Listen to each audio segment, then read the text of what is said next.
Welcome to our video, where I will show you how chocolate has healing powers. Let's get into it, shall we? Imagine a world in which chocolate was medicine. I like to think it's not too much of a stretch. You see, rainforest plants provide the chemical basis for a quarter of Western medications.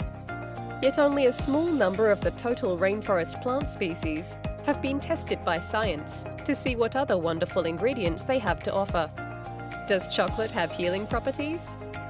Chocolate comes from the rainforests, growing in a small band of tropical climate zones either side of the equator. And the best news is that research reveals exactly what we want to hear. Chocolate is good for you. Actually, more specifically, cacao is good for you. Cacao, pronounced cacao, is where chocolate comes from. Cacao comes from the rainforest tree Theobroma cacao, which means food of the gods. No argument here. The tree produces flowers. A small percentage of those flowers turn into fruit pods, and inside each pod are beans covered in white flesh. Crack open the beans and you'll find the cacao nibs, small, hard and bitter fragments that give us cacao. Raw cacao and cocoa are different. Cacao comes from cold pressing unroasted nibs, while cocoa powder is the refined, processed product that has been heat treated, thereby changing the vitamins and enzymes. One is a whole food and one is not. This is an important difference. So before you run off to buy a truckload of high-fat, high-sugar, relatively inexpensive chocolate from the supermarket shelf, think again. After many years of researching and eating chocolate, I've come to think of chocolate products as either confectionery or real food. There's not much in between. I can eat shameful quantities of a certain type of milk chocolate in a day because it's confectionery, and much less of high-quality dark chocolate because it's actually real food and therefore filling, nourishing and satisfying. So what makes this real food so great?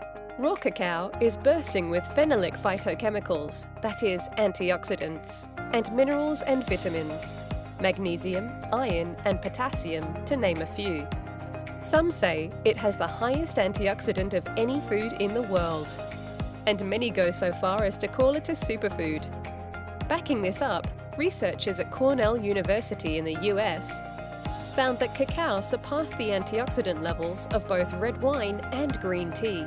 Antioxidants are the marvelous little scavengers that work to beat off cancer cells and heart disease.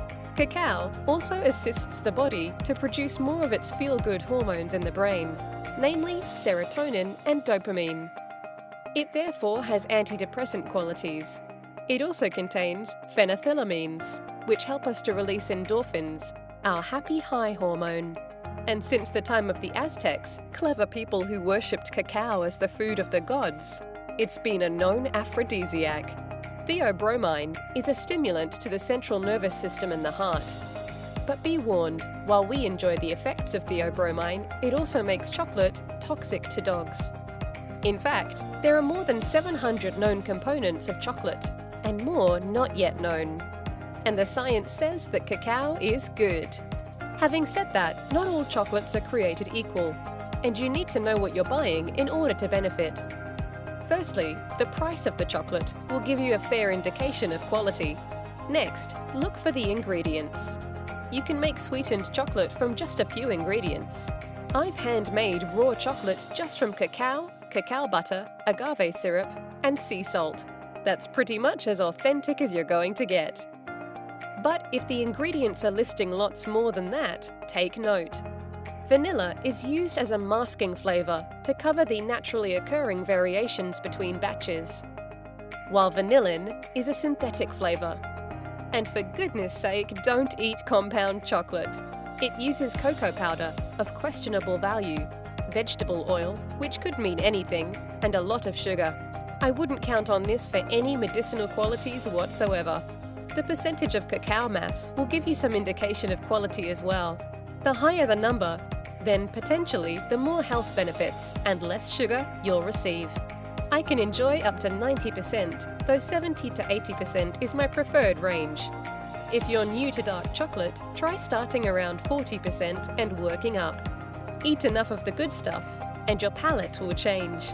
Like all things, the more you educate yourself, the more you'll learn to appreciate the immense varieties and value of chocolates out there. Better yet, you'll be experiencing and receiving just a fraction of the amazing medicines the rainforest has to offer us. Delivered in a silky smooth, universally loved and endorphin-boosting treat. And in my dreams, maybe one day, we'll all be lucky enough to go to the doctor and receive a script for chocolate. If you enjoyed the video, please give it a like and share it with your friends. For more amazing natural health remedies, don't forget to hit that subscribe button.